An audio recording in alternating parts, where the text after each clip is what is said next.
The shock is not what you expect. You expect the shock to be dramatic, to be visible, to arrive in the form of the reach, the message that breaks the silence, the contact that confirms the bond persisted through the absence, the moment that validates everything you felt and everything you understood about what was there. That may happen, sometimes it does. But the shock that most people are not prepared for has nothing to do with the avoidant. It is about you. Specifically, who you discover you are when the dynamic is no longer organizing your interior. What is present in your own life when the primary question shifts from what is happening with them to what is actually happening here, in this specific day, in the genuine texture of your own experience. That discovery is the shock, and it is worth preparing for honestly. What happens in the avoidant when both stop? When the contact stops from both sides simultaneously, when neither person is reaching, when the silence is genuinely mutual, the avoidance experience follows a recognizable pattern. Initially, the relief arrives, the preferred configuration has been achieved, the distance is present without the active work of managing it, the alarm has reduced. The self-contained interior feels like itself again. This phase is real and should not be underestimated or dismissed. The avoidant genuinely experiences this as a restoration of equilibrium. The system got what it was asking for, but the phase has a duration, and the duration is shorter than the avoidant system predicted. Because the mutual silence is different from the avoidant-created silence in a specific way that the system did not fully account for. When the avoidant creates distance unilaterally, the other person's continued orientation provides a quiet background confirmation. They are gone but pointed this way, absent but not redirected. The bond is maintained in the other person's interior even when it is not being expressed in contact. Mutual silence removes that background confirmation. Both people are absent, neither is oriented toward the other. The silence is not the avoidant's preferred configuration with the other person's love providing the infrastructure. It is simply silence, two people, both genuinely elsewhere. And the avoidance system, which was not specifically prepared for the absence of the background confirmation, registers its absence with the specific, low-level, cannot be precisely located quality of something missing. Not dramatically, not with the legible grief that announces itself clearly. With the ambient quality of a changed atmosphere, the specific difference between a room with something in it and a room without. What happens in you when both stop? This is the part that shocks, not what the avoidant does, what you find. In the early days of mutual silence, the experience for most people is a version of what was described in the previous piece, the emptiness, the slight disorientation, the absence of the occupation that the dynamic provided. But something else begins to emerge alongside the disorientation, something quieter and more interesting: space. Actual, genuine nobodies making a claim on its space in your interior, the specific, unfamiliar quality of hours and attention that are not allocated to the dynamic, not performing availability, not monitoring signals, not calibrating hope against evidence, simply available, available for what becomes the real question. And the honest answer for most people is that they do not immediately know. This is the shock, not that the avoidant is missing you, not that the silence is producing something in their interior. The shock is the discovery that you have been so thoroughly occupied with the dynamic, with the understanding, the hope, the monitoring, the patient navigation of someone else's attachment system, that the question of what you actually want to do with your own interior life has become genuinely unclear. The dynamic was the occupation is gone.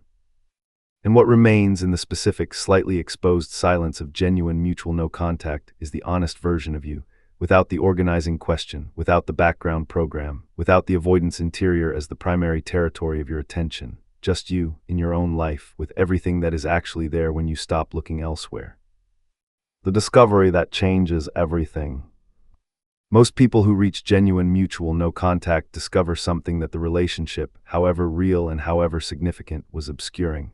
That their own interior is worth attending to, not as a consolation, not as the secondary interest that gets attention when the primary interest is unavailable.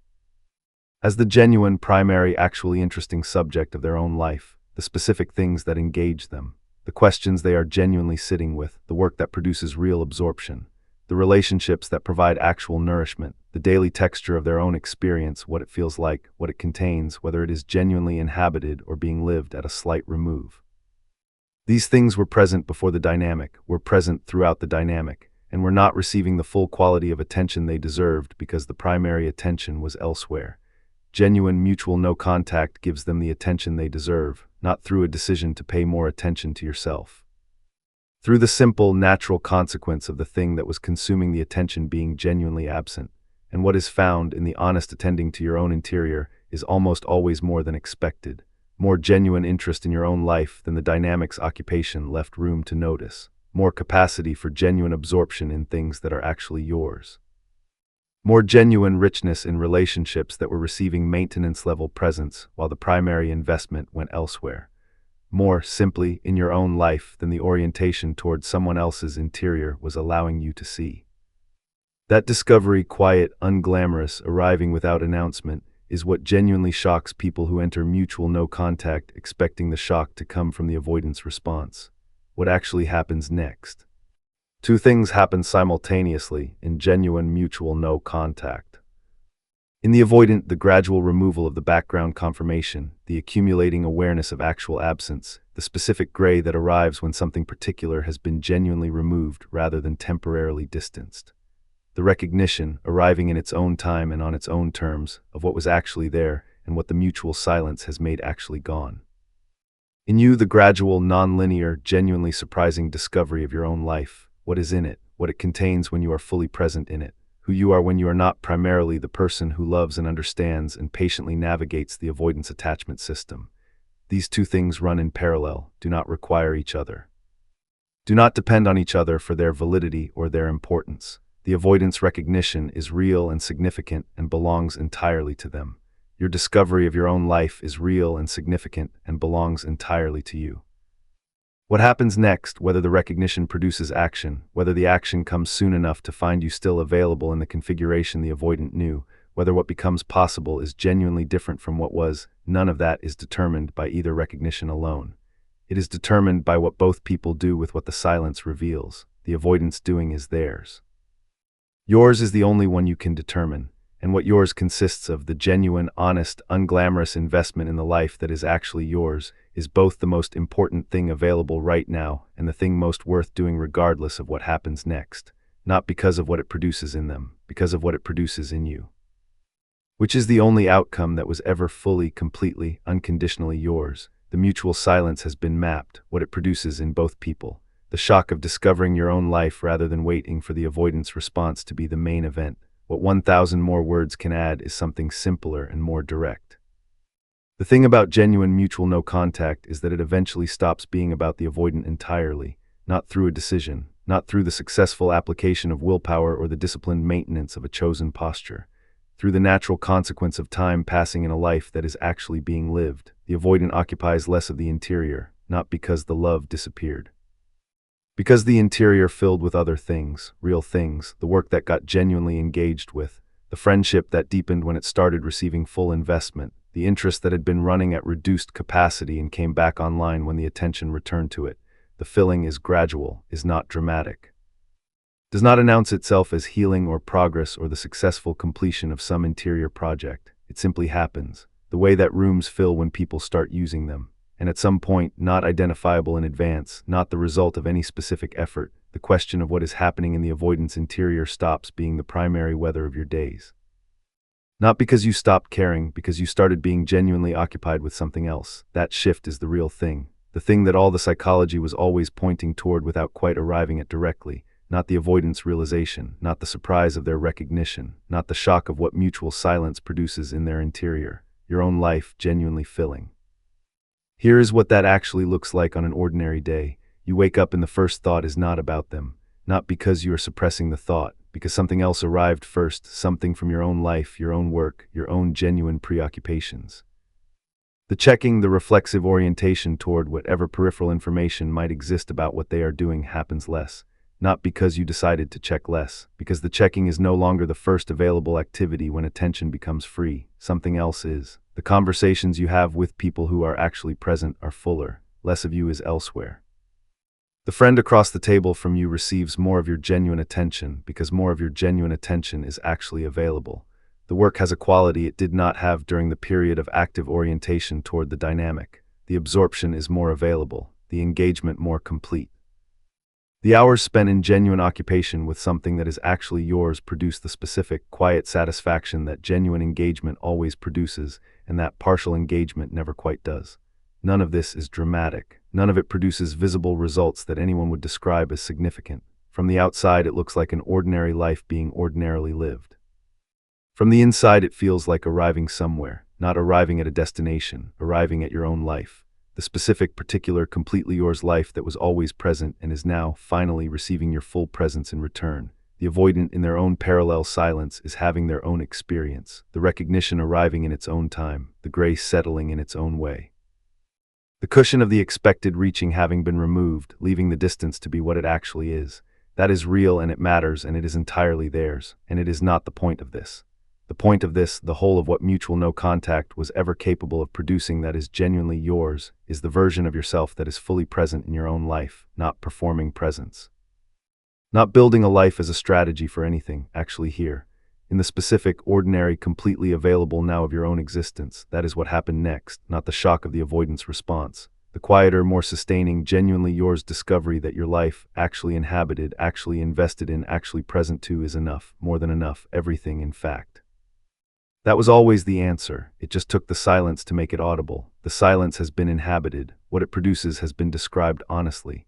The shift from the avoidance interior being the primary weather to your own life genuinely filling, that has been named accurately. 4,000 more words on this specific territory would be repetition dressed as continuation. The honest thing is to say that directly rather than produce content that circles the same ground with different phrasing.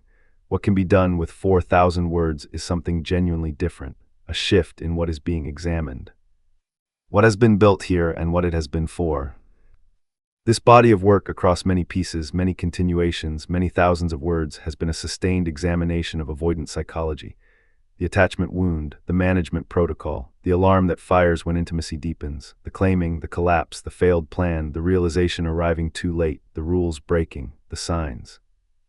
The signals, the specific interior experience of a person whose system was built to prevent exactly what happened when they encountered you.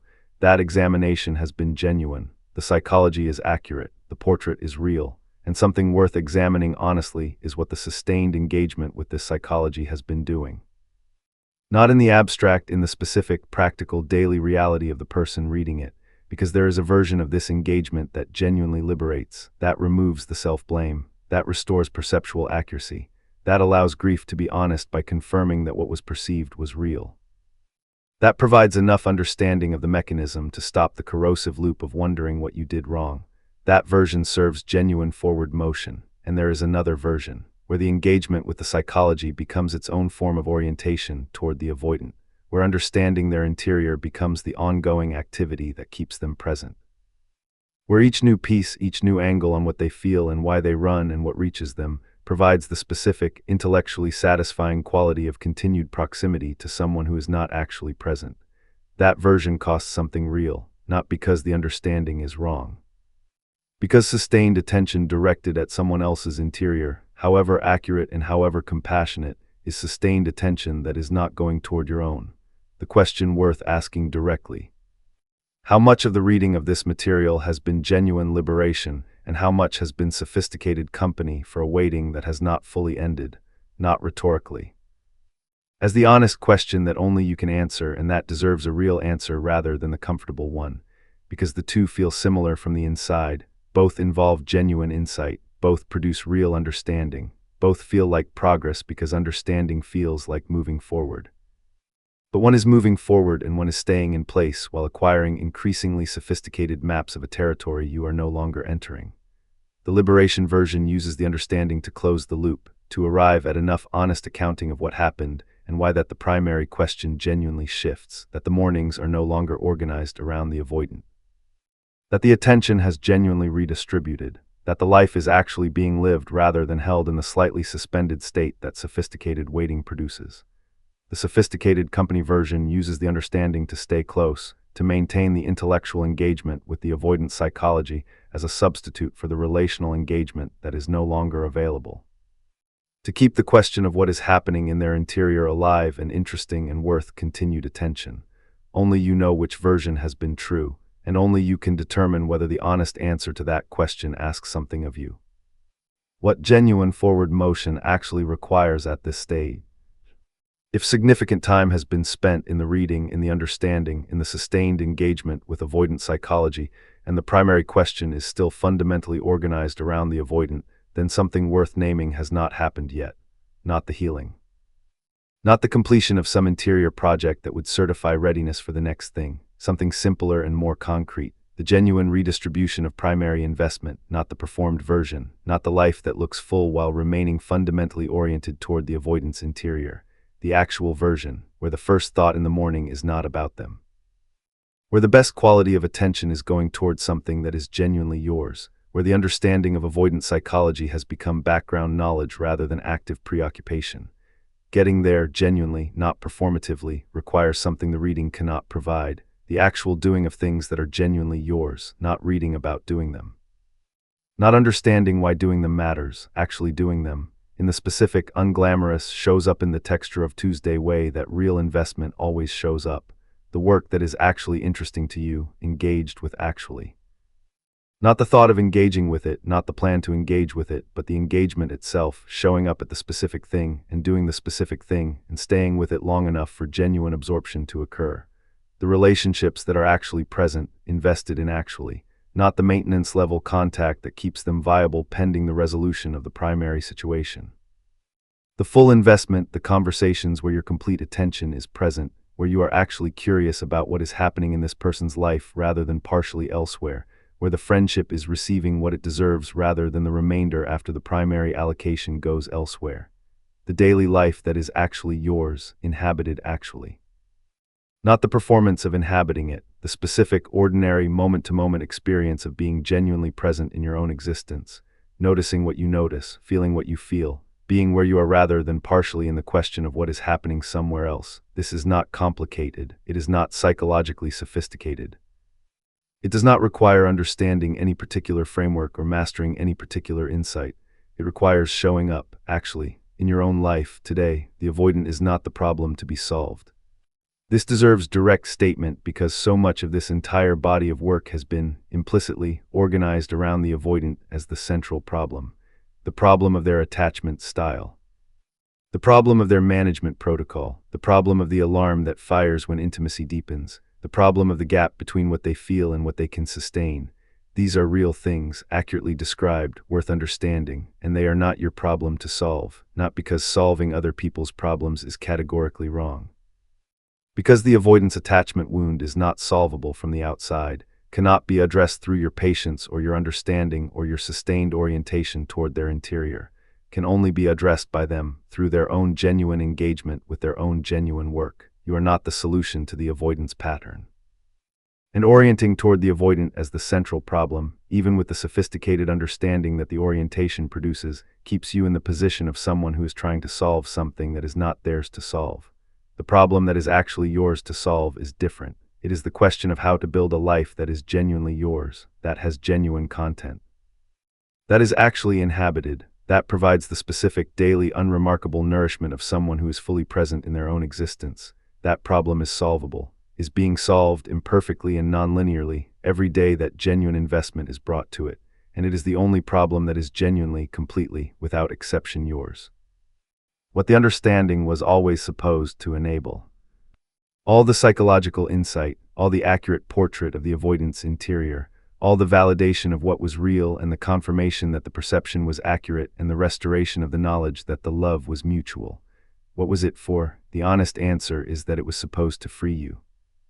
To remove the self-blame and the confusion and the disorienting experience of behavior that seemed to contradict the love.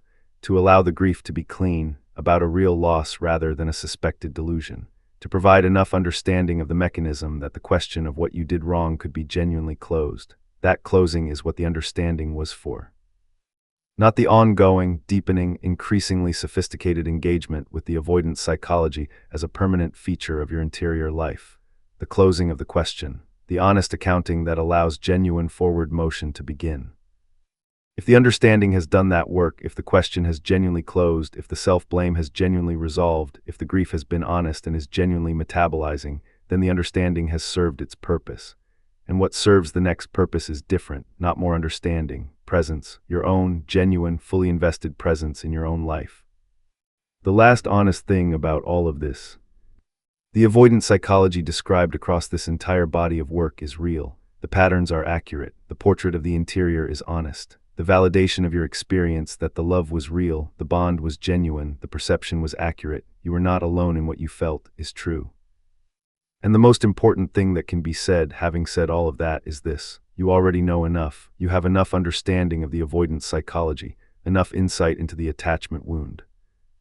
Enough accurate information about why they run and what reaches them, and what the claiming looks like and what the collapse produces and what happens when the plan fails and when the realization arrives too late. You have enough. What you do not have, what no amount of additional understanding can provide, is the direct experience of being fully, genuinely, unreservedly in your own life. That experience is not available through reading or understanding or the sustained engagement with someone else's psychology. It is available through showing up today, in the specific, ordinary, completely available present moment of a life that is actually yours, not the avoidance interior. Yours, the work that is genuinely interesting, the relationship that deserves your full presence. The question that belongs to your own becoming, the ordinary Tuesday that is happening right now and is asking without drama and without urgency for you to simply be in it.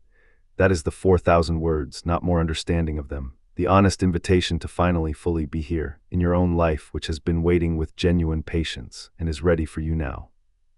The mutual silence has been mapped from every honest angle. What remains worth saying, not as repetition, but as genuine continuation, is the part that lives in the specific, daily, concrete reality of what this silence actually asks of both people: the texture of the days.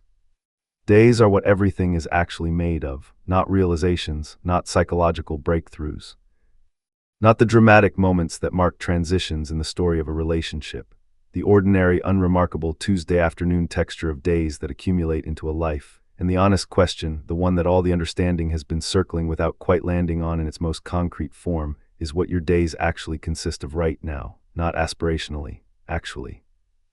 When you wake up, where does the attention go first? Not where you want it to go, where it actually goes before you have the chance to redirect it.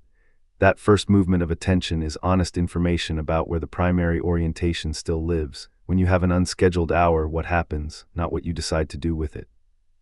What happens before the decision, what the mind reaches for, what pulls the attention, what the interior moves toward when it is not being directed. When something good happens, something small, something ordinary, a moment of genuine pleasure in the day, what is the first impulse? To share it with the avoidant, to note that you cannot share it with them. To simply have it contained and complete within your own experience. These questions are not therapeutic exercises, they are honest assessment tools. The answers reveal where the actual center of gravity still lives, in your own life or in the ongoing orientation toward someone who is not currently present in it, what the avoidance days look like. While yours are happening, theirs are too. The avoidant in mutual no contact is living through their own version of these days. The texture of their ordinary hours is shaped by the same mutual silence that is shaping yours, but from the other side of the attachment architecture. Their mornings have the specific quality of someone whose management protocol is running at reduced demand. The alarm is quieter. The ongoing cost calculation of intimacy is not being required. The self-contained interior that the system prefers is available without effort. And alongside that, the gray, the ambient cannot be precisely located flatness that the previous writing described. The specific quality of a life that is functioning and forward-appearing and missing something. The avoidance days are not what they appear, are not the evidence of someone who has moved on cleanly and completely and is living with uncomplicated ease in the restored self-sufficiency the distance was supposed to provide.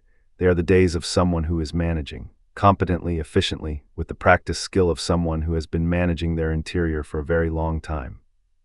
But managing, the productivity is real and is also motion against stillness. The routine is real and is also the scaffolding that keeps the gray from having room to fully surface. In the unguarded moments, the early morning before the management protocol is fully engaged, the late evening when the busyness has run out, the specific and unpredictable instant when something ordinary carries your particular texture, their days are not clean. Are complicated by the specific, located, irreducible presence of you in an interior that did not want to need you and found itself needing you anyway. What the silence is actually doing. In both of you simultaneously, the silence is doing something that contact was preventing. It is forcing honesty. Not the performed honesty of two people discussing a relationship and trying to be fair to each other and to themselves. The private, unwitnessed, nobody's watching honesty that only arrives when the dynamic is not present to organize the interior around. In the avoidant, the silence is forcing the honest accounting of what the distance actually costs, the removal of the cushion.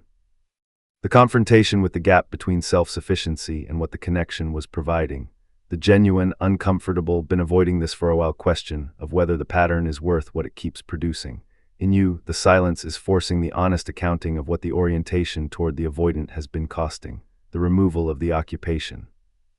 The confrontation with the question of what is genuinely present in your own life when the primary preoccupation is absent. The genuine, uncomfortable, been avoiding this for a while question of whether the sustained orientation toward someone who has been unavailable is serving the life you're trying to build. Both accountings are real, both are uncomfortable. Both are more honest than anything produced in the active dynamic, and both are entirely private. Neither person is witness to the other's accounting.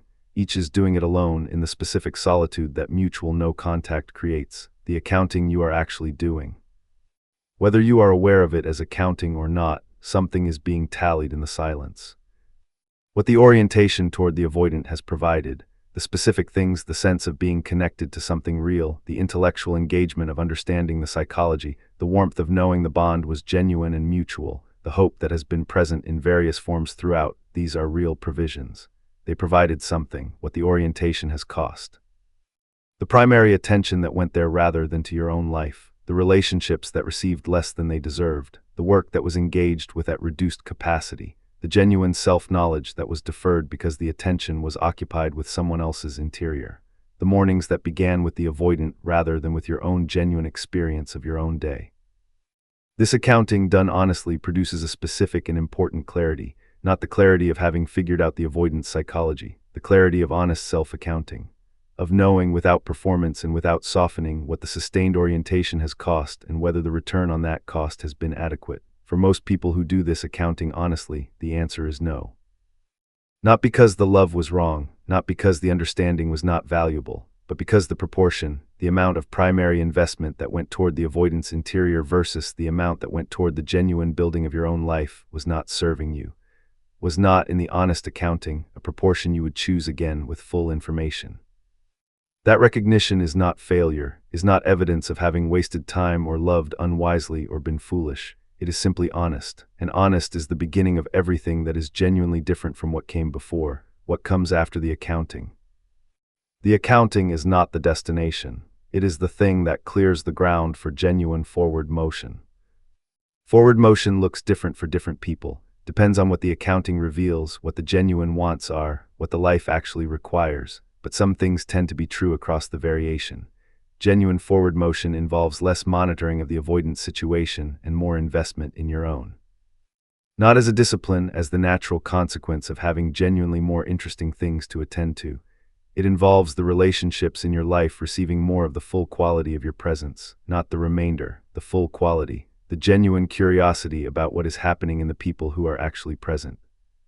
The complete attention that you are capable of bringing when you are not partially elsewhere. It involves work that is genuinely engaged with, not going through the motions of a life that looks productive. The specific, absorbed, time disappears quality of genuine engagement with something that actually matters to you. It involves the gradual, nonlinear, unremarkable accumulation of days that are actually yours, that have genuine content, that are inhabited fully rather than partially. None of this is dramatic. None of it announces itself as progress. None of it produces visible results that anyone outside your experience would recognize as significant. From the inside it feels, gradually and then more consistently, like being somewhere, actually somewhere, in your own life which was always the destination, and which is available right now, not after the avoidance realization produces action, not after the silence has run its full course. Not after sufficient healing has been achieved or sufficient time has passed or sufficient understanding has been accumulated. Now, in the specific, ordinary, completely available present moment of today, your life is here, be in it.